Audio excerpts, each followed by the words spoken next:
Good afternoon, everyone. Thanks for joining us today. I'm Allison Scaber, Consolidated Planning Group.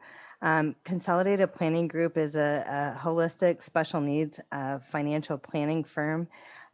We put out a lot of educational events each week, each month to our families. Most of the topics that we share are just planning steps for families that have a special needs individual from birth to transitioning. So today we're excited to have Dr. Michelle Garcia here and her team, and she is going to be kind of talking to us about a growing need in our community as it relates to being safe on social media, our teens, our students, our kids with disabilities, and some things that we need to be aware of. And I know personally, as a parent, this has been an ongoing concern for me for several years. And I was just sharing with the team, I feel like I've got my master's degree in this because around it through, I kind of had to figure some of this stuff out. So I'm excited that you're here today. If you have questions, we're going to get to as many questions as we can. I'll be monitoring the chat box. So let's put questions in the chat box, not the Q&A today. This session is being recorded, and for those that have registered, you will get an email today or tomorrow with this recording and the slides. So we're happy that you're here, and Dr. Garcia, I'm going to just turn it right over to you. All right. Hi, guys. So I am Dr. Garcia, and sorry, let me just pull up the curriculum. So I have Brandon Delgado here as well, and Angela Stewart. And we work with people with a wide variety of diagnoses and disabilities, and have for some time. We'll talk a little bit about our practice at the very end, but want to jump right in with the information so that you guys have the information that you came to hear and are armed with some good knowledge. This curriculum, the QOL curriculum that Brandon and I wrote, has been around for several years and has gained some national attention. The purpose for us writing the curriculum was to initially prevent individuals with disabilities from becoming victims of crimes. We know that people with disabilities are 2.5 times more likely to become a victim than somebody without a disability. And so there was an initiative that started up in Pennsylvania to write something different than what was out there, something more efficacious that was based on data, that was able to be used by people of varying disabilities and abilities to communicate and understand information. We wanted something that could be reproduced and that was fun for the learner to learn, so that they wanted to engage, and that covered a wide variety of different topics. So everything from social skills to self-esteem, sexuality, rights and responsibilities, assertiveness, puberty, menstruation, menopause, public, private, masturbation, et cetera, et cetera. And as you see, social media safety, which is what brings us here today, because we know that there's such a growing need.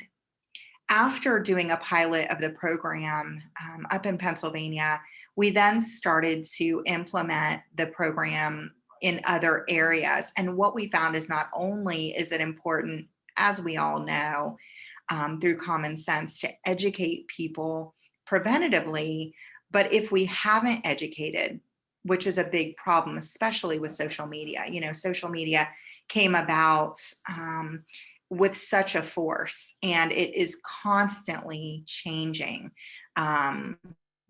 And so, because of that, because it's constantly changing, it's hard to stay on top of. And so it becomes kind of this thing that individuals, both with and without disabilities, are using on a very regular basis, and at all ages. I mean, we're seeing younger and younger individuals using different social media platforms, and all the way up through adulthood. And it has just become kind of a way of life and a way of relating and communicating with other people.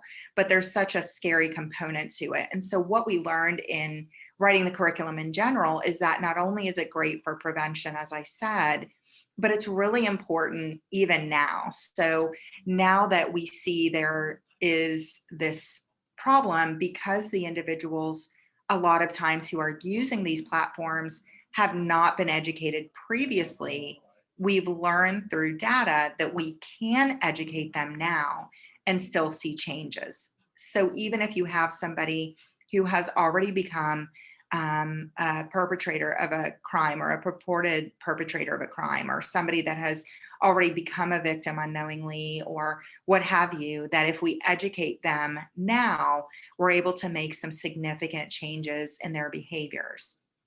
And it's so important, as we all know, to do that so that we can reduce recidivism as well as victimization. And so we really have to start with education and having conversations.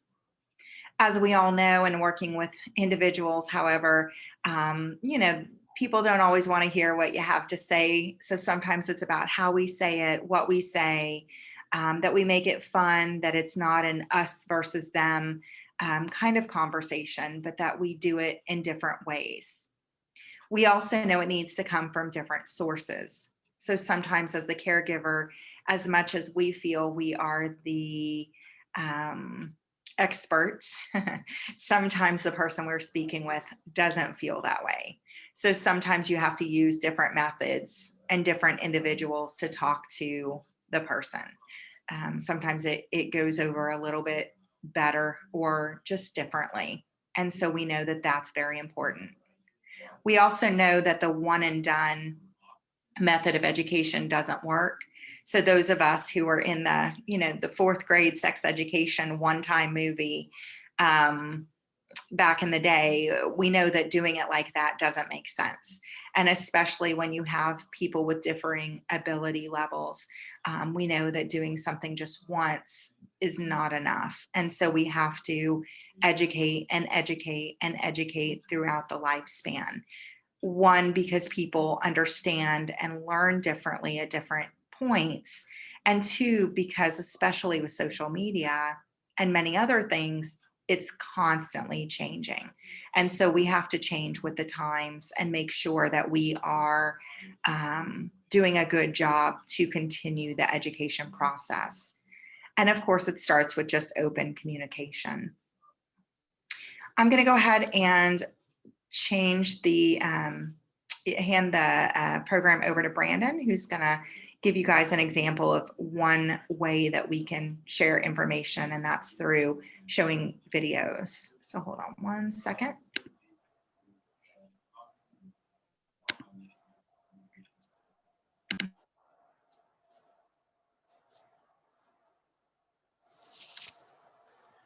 Okay, so as Dr. Garcia said, I'm going to just share a brief video clip with you guys just to kind of give an example of what we're going to be talking about a little bit more in depth today.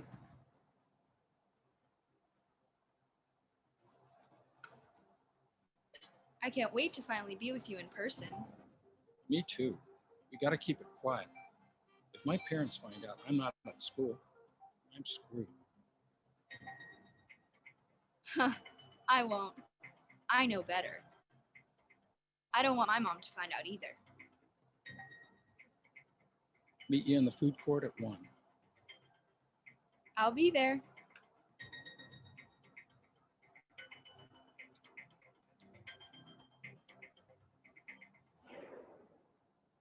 Hi, my name is Alicia, and at the age of 13, I was lured and abducted from my home by a vicious internet predator. On New Year's Day, I walked out of my house on the coldest, iciest night of the year to meet a monster who I thought was my friend. Online, we talked about everything. He groomed me by seeming interested in me as a person, my thoughts, my goals, my relationship with my friends and family. He gave me adult advice, and he always took my side. And that's just what I needed. He gave me what every person craves, unconditional love. Or rather, he made me believe it. He held me captive in a basement dungeon, chained by the neck. He tortured and raped me and filmed his crimes to share my pain and degradation online. I was just your average kid. I want to prevent this from happening. Don't you? So how do you stay safe? First, be smart about what you post on the web and what you say to.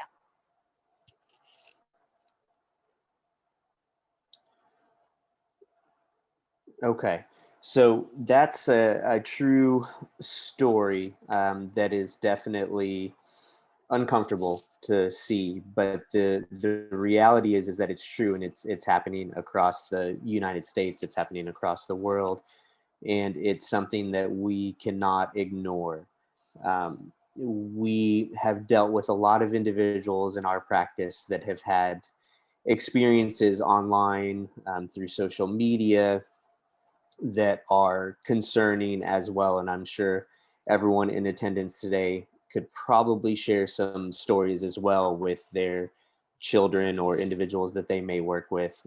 But just as a few examples, I recently had an individual who he was 16 at the time, who had just broken up with his girlfriend that he had met over Snapchat. And of course, he was heartbroken, as every 16-year-old is after they lose their first love. His world was crumbling down around him, so he reached out to other strangers on Snapchat for comfort.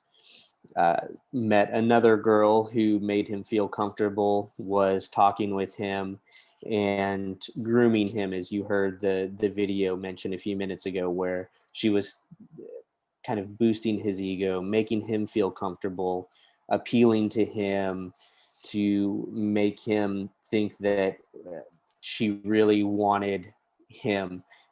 She shared a couple nude photos with him. He shared a couple nude photos with her.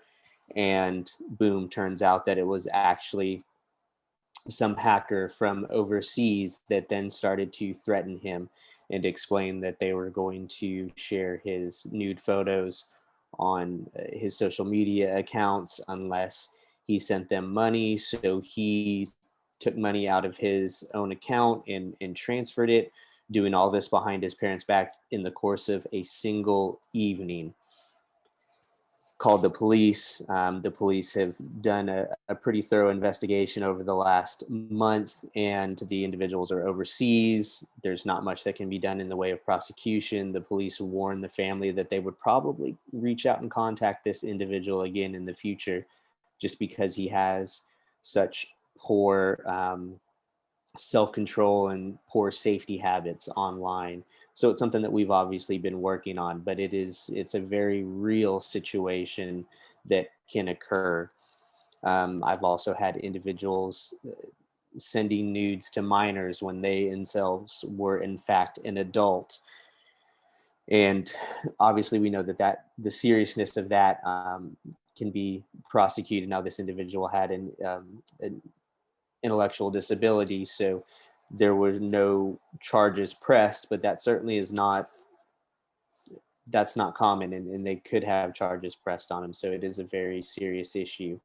The scams are getting very thorough and elaborate these days, where individuals will catfish, um, like the example I just gave you a few minutes ago, where they will pull a bunch of pictures off someone's Facebook account and send those to somebody pretending to be that person. So they're able to have numerous pictures, videos, information on this individual, so that they can very easily to pretend to be that person and lure someone in.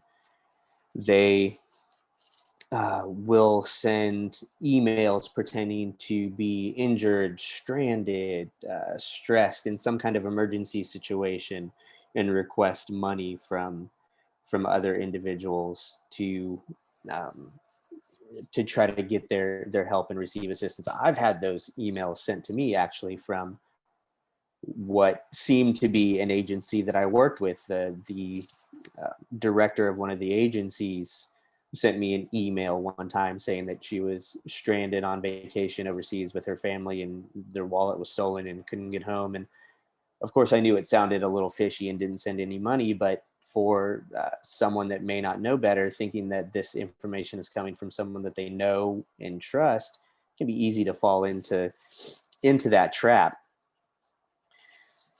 We've had other individuals that have had situations where they have been online looking at pornography, which in and of itself is not illegal. It's not something that they could get in trouble for, and it's a fairly normal behavior for a lot of individuals.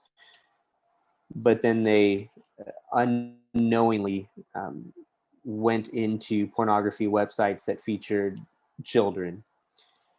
These individuals not realizing what they were looking at that point then are held accountable for viewing and having child pornography, have ended up in jail. We had an individual diagnosed with autism that fell into that exact situation, and the judge prosecuted. He was sent to jail, and he never had any intent on looking at child pornography, and he had some pretty horrific things done to him while he was in jail. And he spent if I remember correctly, I think it was over 2 years or so in jail before he was eventually released and found, had the charges dismissed. But it was a horrendous situation. So the the individuals that we're working with need that education, like Dr. Garcia said. It's a real issue, and if they have a phone, if they have access to a computer, a tablet, which so many individuals do, then they need education on how to use that safely. There are a tremendous amount of temptations out there. There's a tremendous amount of individuals out there looking to take advantage of people because they know that there are easy targets online, and they're able to extort money and personal information from them. So education is how we are going to prevent these individuals from becoming victims of these crimes.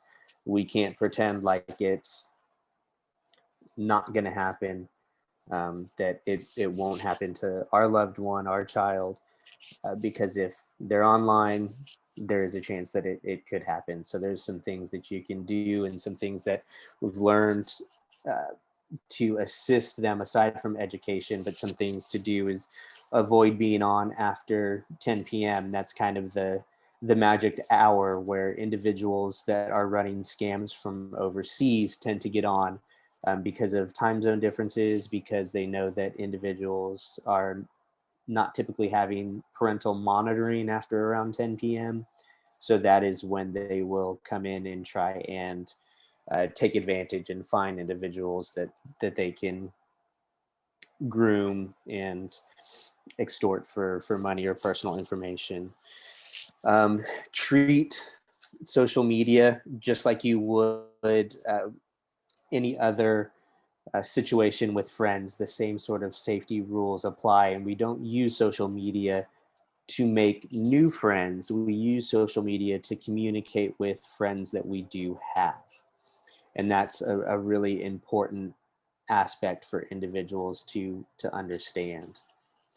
I heard somewhere a really good analogy for the internet and social media, and that we can kind of pretend that social media is, and the internet is like Halloween, where everyone is wearing a mask, and we don't truly know who's behind that mask unless it's someone that we actually know. We went out trick or treating with, or to that Halloween party with, then we know that our friend Billy is the one behind that ghost mask. But if we were to go to a party and we meet someone, behind a pumpkin head, we don't really know who's behind that pumpkin head, and unless it's someone that we knew before. So treat social media and the internet like Halloween, and we never really know who we're talking to unless it's someone that we're familiar with, we're friends with, and we know that it's truly them. But anyone else, it could be anyone behind that mask.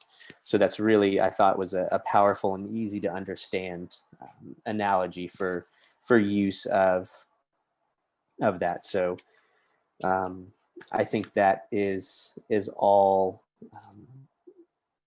that I have as far as some of the examples that we've dealt with, and a few pieces of education to give, and we're going to go over some more pieces now with Dr. Garcia. Okay, so I'm going to give you guys a couple of examples of just things that you can do, because again, you want to make it fun. You want to do it in different ways. So here's one example of an activity that we've used. And give me 1 second to just move this over so I can see it the way you guys are seeing it. Okay. So it's internet browsing safety. So it has some different scenarios. You know, as a caregiver, sometimes we talk and we're not really sure that the person is both listening, understanding, and then able to apply the information that we're educating on. So this is a great way to check education and application. And so the scenario 1, it says Bill Smith added Mary Reese on Facebook. The same day he messaged her asking that she come over to his house. He sent her his home address in hopes that she would agree to this meeting. Though Mary has never met Bill in person and their only meeting has been through Facebook, Mary was happy to receive the attention and agreed to meet with Bill at his home.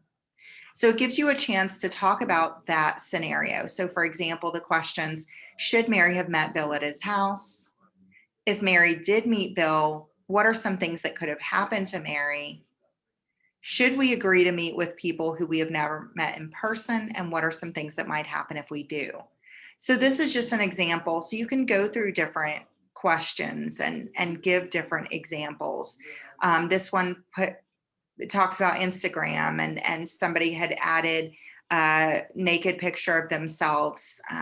They didn't bother to introduce themselves and just sent the picture to somebody that they had never met in person. And I know I actually have an individual I've worked with who was 15 or 16 at the time, mom found out was doing that. Mom worked a lot of hours.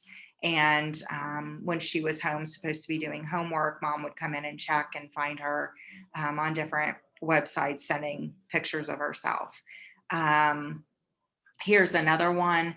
And this has happened not just online, but I've seen this happen. I have some individuals I work with who are on like Xbox Live and things, where they're in the middle of a game and these pop-ups come up that you have to buy certain things or buy certain things for the game to progress. And because, for example, the individual I worked with who was 17 at the time, because he felt the game was legitimate and he believed the people he was talking to were legitimate, he believed all the ads and things that would come up enticing him to buy things. And he did. And of course, he ended up being part of a scam. But so this, talks about that. So on Ad Online, said her favorite movie, Despicable Me, was on sale for $5.99. She reached for her wallet, typed in her credit card, and couldn't watch the movie. The friend called to ask why she posted her credit card on Facebook, checked her profile and realized that the Facebook friend had stolen her credit card and gone on a shopping spree. So, again, talking about things that could have been done instead, where the mistake was, things like that. This one talks about meeting somebody on social media and, like Brandon said, not really knowing who they are, but making plans anyway.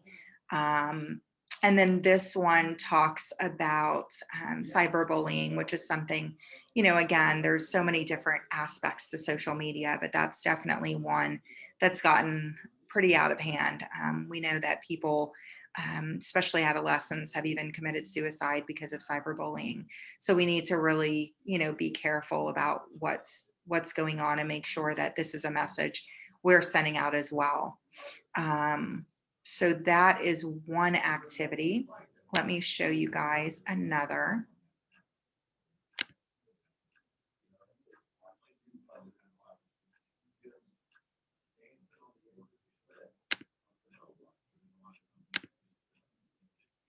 All right, so here's examples where you can show these, to people and say, hey, what about this picture? Is this something okay or not okay to put online and why. So again, different ways of having these conversations so that it's not just talking. Personal information, social security numbers, bank accounts, credit cards, bills, vacation plans. We see this so often online where people talk about, hey, I'm going away in a few days. But again, for a lot of people we support, they don't always understand why there's anything wrong with that. Or, giving out their phone number, embarrassing photos of themselves and where that can go, especially, a lot of times people can have short-sighted views of who's looking at their information and how that's going to impact them in the future. And so talking about that as well, strong religious or political opinions, money, jewelry, showing off wealth, and things that, friends should share themselves rather than sharing it of that person. Here's another one. So this is similar, so it goes through different things. Are you guys able to see that? Yes? Okay. So things like street address. So I know somebody who had seen a picture, somebody was cleaning out their garage, and in the picture that was posted, you could see the street signs. So you could see like the intersection of where they lived, as well as their vehicle with the license plate on it. So just, thinking about that, or a picture, you take a picture with a friend in front of your house and the address is right behind you. The layout of the rooms in the home, especially if there's valuables present. School, what school you go to. So the mascot, the logo, the name of the school or the day program. The person's current location, of course, that sharing of location, checking in, hey, I'm here, I'm there. Personal information, we talked about, vacation plans, we talked about. So that kind of thing. I know some of the social media, even, now like Snapchat, I know it's pretty extensive as far as showing where you are and, reportedly what you're doing, that you're at home laying on the couch sleeping, or just things like that. And, anybody who is in your friend group can pull up that map and see exactly where you are. And again, it shows what you're apparently doing and what room you're in and things like that. So just, again, going through those types of things and using real world examples, maybe even taking the person's phone and going through theirs and showing them examples using maybe their friends or them, and, just trying to help them see it in a different way. The video that Brandon showed is one really good one, and there's several others out there as well that show that. And then there's different shows that talk about even catfishing and people who have been taken by other people in that way, thinking they're somebody that they're not, and then finding out too late that it's not true. Again, I've seen that even with individuals just playing games online on Xbox Live, where they believe the person they're talking to is the person they think they're talking to. So wanting to address it in a lot of different ways. There's that belief of it won't happen to me. That can't be what's happening to me. The people I'm talking about are real. You don't get it. So again, that's why using examples and videos of real people talking about real things that have happened to them, as well as having different people talk about it, is going to be really important. Okay. And then Brandon's going to talk about some of the apps that you can use. There's always the issues of rights restrictions, and, we always want to balance life out. We want to account for health and safety first, of course. But we also want to give people a little bit of permission to move, to have room, as long as it's safe. So the goal of education should be for the person to be able to utilize the education and not need the restrictions to be put in place. But sometimes they're necessary. And so Brandon's going to talk about some of those, again, some of those apps that can help with that. Absolutely. So we're gonna get into some of those apps, but I just kind of wanted to say a little bit more about the social media. And I think some of our teens and some of the individuals that we're working with and supporting have a misconstrued idea of social media, and especially with some like Snapchat, where they send a picture and it disappears, and so they feel like, okay, if I were to send something, the person's going to look at it and then it's gone and no one will be able to see it. And texting someone a picture or something inappropriate, whether it be bullying or whether it be something sexual, they're not understanding that what we put online, what we text, what we send someone, it lasts forever, no matter whether it be on Snapchat and we think that it disappears immediately. That doesn't stop someone from being able to take a screenshot of it, or even use a different device, a different phone, and take a picture of whatever is sent to them, and then can be put online, spread around. Or if we are sending inappropriate photos or something like that to a girlfriend that we've had for a month, and we know that it's true love after a month, because let's face it, we've all been there. But then something went wrong at week 6, which is surprising for, relationships for 16 and 17-year olds, that they might have some kind of fight at week 6 and they break up and it wasn't true love after all. And then someone becomes vindictive and shares the pictures that were sent, or the sexual conversations that were had, or decides to become a bully at that point. And so the fact that what we are doing online will last forever, no matter what, I think is an incredibly important piece of information to convey to them, and try to find ways to show them that, and that it's very easy to do. We had a presentation a few years back where we had a list of attendees that were going to be at that presentation, and we were discussing a variety of things, one of them being social media safety.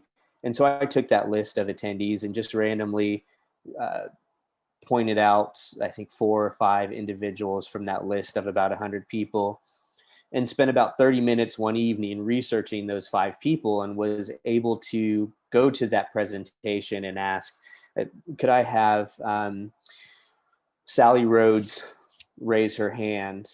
And I'd walk over, because I knew who Sally Rhodes was, because I had already found her picture online. And I said, so Sally Rhodes, you live at 123 West 4th Street, huh? And yeah. And your phone number is, yeah, that's my phone number. And your husband, and you have these children, and show her pictures. Are these your children? And I know that they call you Grammy, and was able to give Sally all this information about herself, and just watch her face turn white, because this is an adult who thought that her information was protected. And I showed her how easy it was. I certainly don't have any hacking skills. It was really simple to find all that information. So being able to do that and show them how real it is and how easy it is to find information, because what we put out there is forever, I think is a really useful tactic as well. But like Dr. Garcia said, if we get to the point where we have done education and we are kind of at our wits' end, and we don't seem to be making any progress with trying to teach our individuals, teach our children appropriate internet and social media safety behaviors, then there are programs that we can use to try to help monitor. Because the reality is we cannot monitor someone's phone usage 24/7. It's just not possible. So technology has allowed us to have some apps that can assist us with that. So there are a variety of apps out there. Some are good at doing what they advertise, and some are not. I'd done some research and found, five of some of the most highly rated apps that are out there as far as providing some monitoring of online behavior. And these are those lists of ones that seem to be consistently highly rated that are out there. And it's a current list. It was put out this year for 2021. So Bark being one that will allow you to monitor text messages, YouTube videos, emails, over 30 social media sites. It has a 7-day free trial, and what it will do is go through and monitor for key words and key information, things that may be sexual in nature, things that may be bullying, things regarding self-harm. So there are different keywords and key topics that it will go through and search your child's phone and send you alerts when these certain keywords have been found on certain applications or text message conversations, things like that. And it sends you an alert because, again, you're not going to be able to monitor everything that's going on.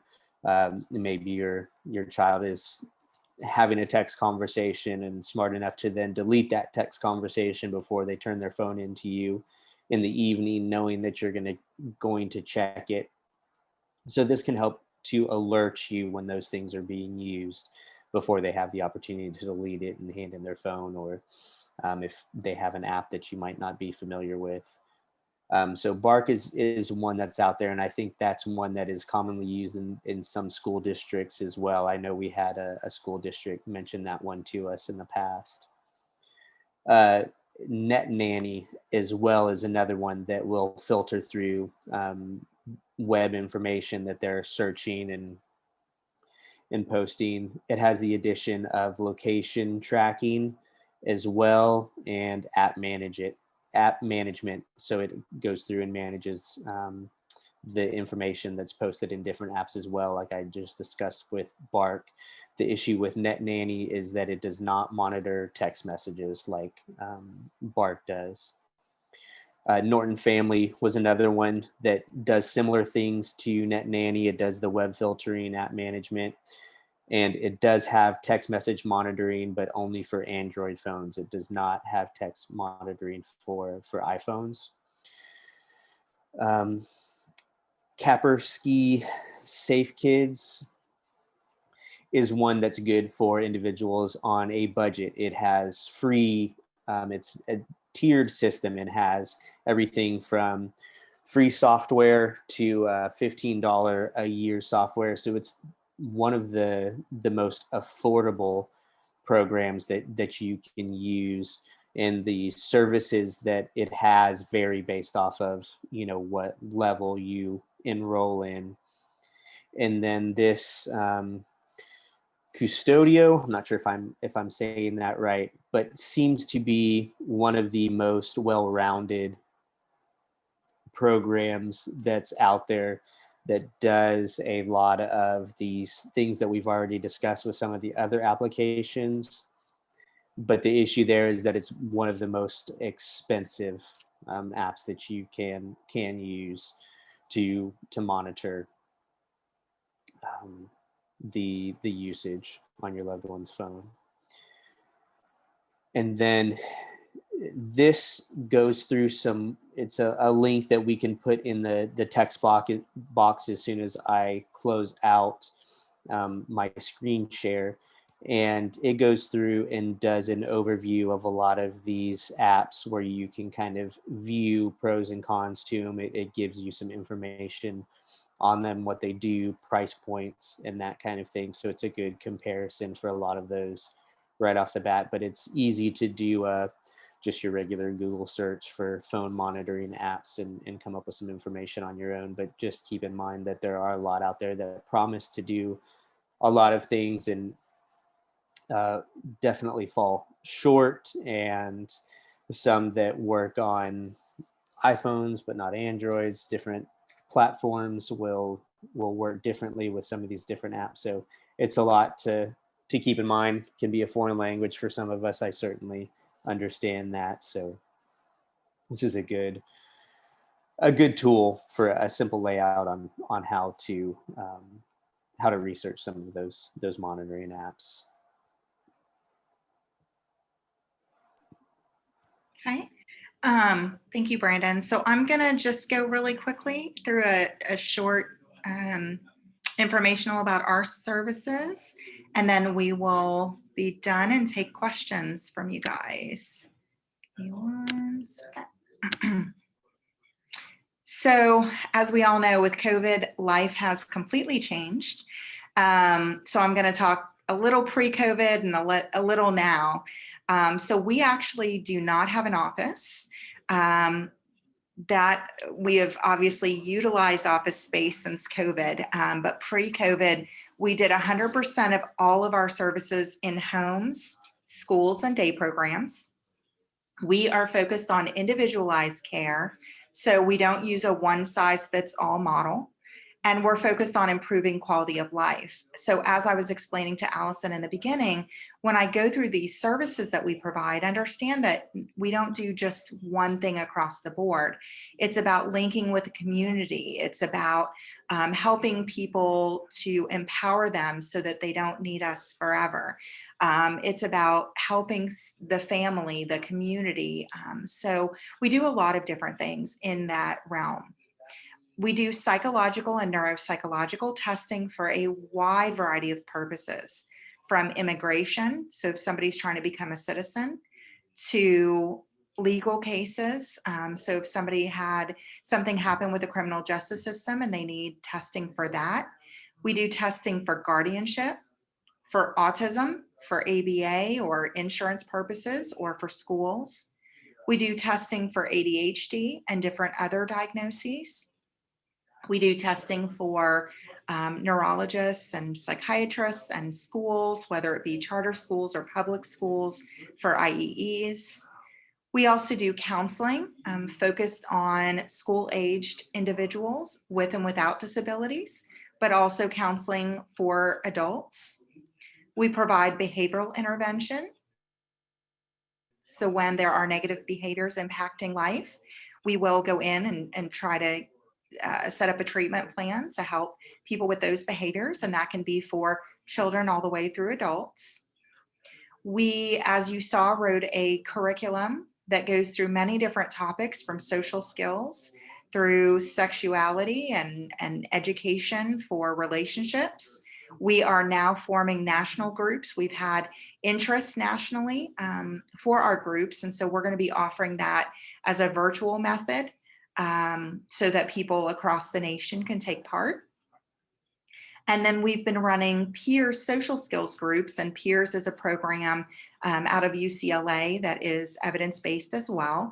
And it's focused on social skills, and it goes through a 14-week program where the caregiver has a group and the individual has a group for adolescents and younger. And then for young adults, there's a group for the young adult. We will be doing in-person groups in the Magnolia Woodlands area starting this summer. And then we'll also likely be continuing to offer some virtually. If you have any questions or want to know more about our services, I have our contact information on there. That's our website, my email, phone number. And again, we don't have an office. So our address is in the Woodlands, but we service from Galveston to Huntsville and Katy to Pasadena and all the areas in between. Thank you guys for your time. Thank you. That was really, really great. There is so much kind of running through my mind as you guys were talking, and keeping our kids safe is truly, truly important. A couple of things that I wanted to share, kind of some of the tips that I've learned along the way. I do lead the ADHD support group in Fort Bend for parents. And so what we see, Dr. Garcia, and I'm sure you see this as well, is the kids with the executive functioning issues. We see some of the lack of a maturity, maybe 2 to 4 years behind their peers. And so even though their age says that they can handle this, what we see is a lot of them really can't handle the power that they have in their hands with their Android phone or with their iPhone or et cetera. It's a lot of power. And so, we were able, as a parent, I was able to, with combining Bark's services, which was $9 a month, as well as really becoming super, super educated on how to put restrictions on the iPhone, because it's not overly easy. Like there's different things and setting up passcodes and different things. But I have a long list of, like, I don't know, 20 or 30 apps that are dangerous, like pretty dangerous. And some of them are pretty scary from a perspective of they look really harmless. Like the icon for them, they're sneaky. They might have a teddy bear on it or something random. It could be a calculator or different things, but they're a lot of these, like, most of them, they're either some type of grooming or some type of sexual app, or the other, like, some of them are just bad for your kid in general, because they're an app. Basically you hide behind it to bash somebody. It's like the cyberbullying type of stuff.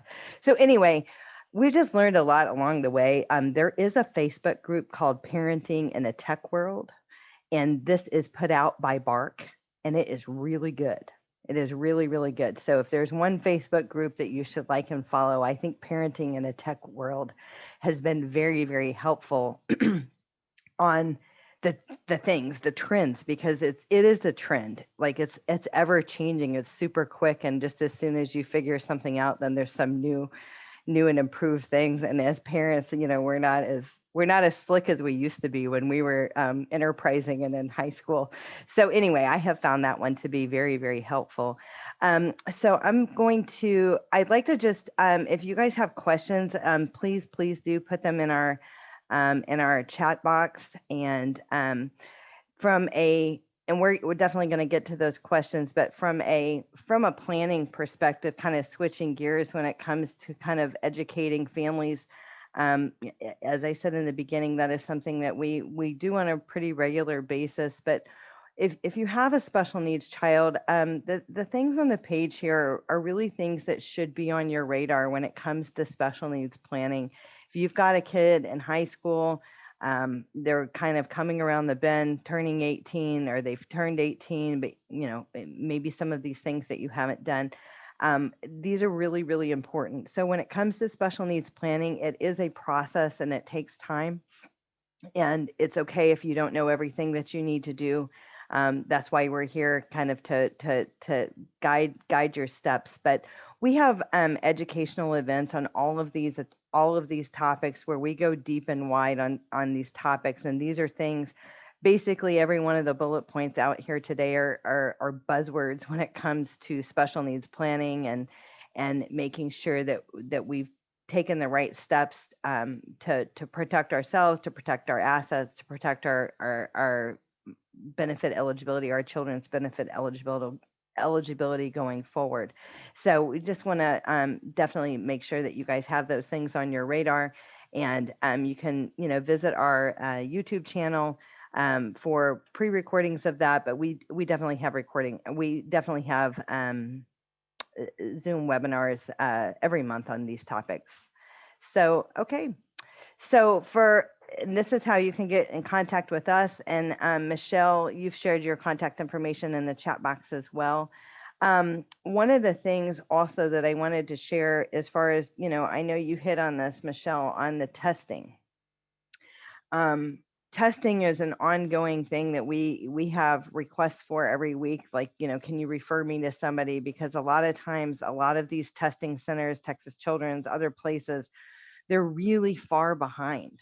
So it could be, so if you're needing testing and things of that nature, it could be 3 to 6 months before you ever get an appointment. So I'm glad to hear that you're doing the testing, and you basically said that you could typically get people in within a month, and usually you get reports out within 2 to 3 weeks. So that's really good, because we've seen some of the reports of the testing take months to come out. And then one of the other things that I want to share is that As far as testing, you know, testing for accommodations, basically. So if you have a middle school or a high school kid, the accommodations in place for the school, if you're trying to get accommodations for ACT or SAT, or if they're going to go, I mean, we see high functioning kids, we see ADHD kids, we see all kinds of children that are going on to college.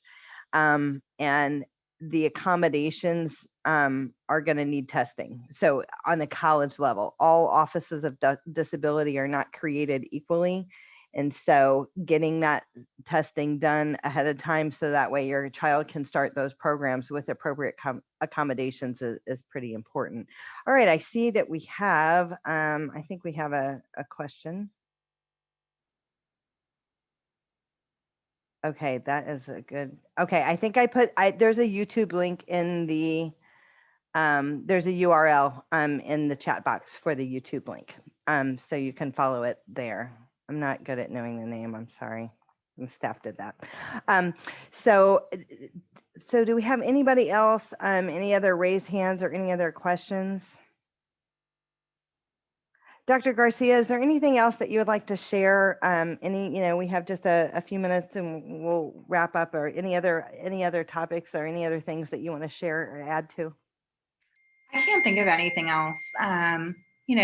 We, obviously presenting and just being a part of the community is big for us. So, if anybody has any other needs in the future, if, you need other topics or want more information, we're always here to help. That's one thing with my team is awesome as well. I'll say that because they're here, but I would say that even if they're not here. But really everybody is so passionate and caring. So, even if you just want to call us and say, hey, I don't know that you're the right person for me, but do you happen to know of an occupational therapist that comes to the office, or to the home? We actually link up with people all the time. So, I'd be happy to answer that. We take practicum students and interns. So, we like to help and make a difference. So, even if you don't feel like we're the right people to call, but you don't know who else to call and you happen to remember our names because you heard from us, within the last week, feel free to give us a call or send us an email, and we'll be happy to send you, the information that we can. Thank you so much, Dr. Garcia, Brandon, and Angela, your team. Thank you for being with us today and sharing this important topic. It's something, like I said, I don't know if we can hear it enough. There's so much, and it's so ever changing. So you guys really did a good job of putting that together. And as far as your toolkits, like if parents were interested, do you have toolkits that parents can like actively talk to their kids about? Like you showed some things of like some scenarios to talk through with your kids. Do you have any other toolkits or other best practices for parents if they're like addressing this together with their child, not in a punitive way, but just of, I want you to have this, this is fun and this is good, but I want you to be safe. Do you have any advice for that? Or So, I think we've given some ideas out at different presentations that we could provide, but we personally have not. okay, thank you. We don't have Thank you. anything, specific like a toolkit. So Okay, thank you. Thank you for that. Well, we look forward to partnering with you again, and thank you so much. I hope everybody has a great afternoon. Take care.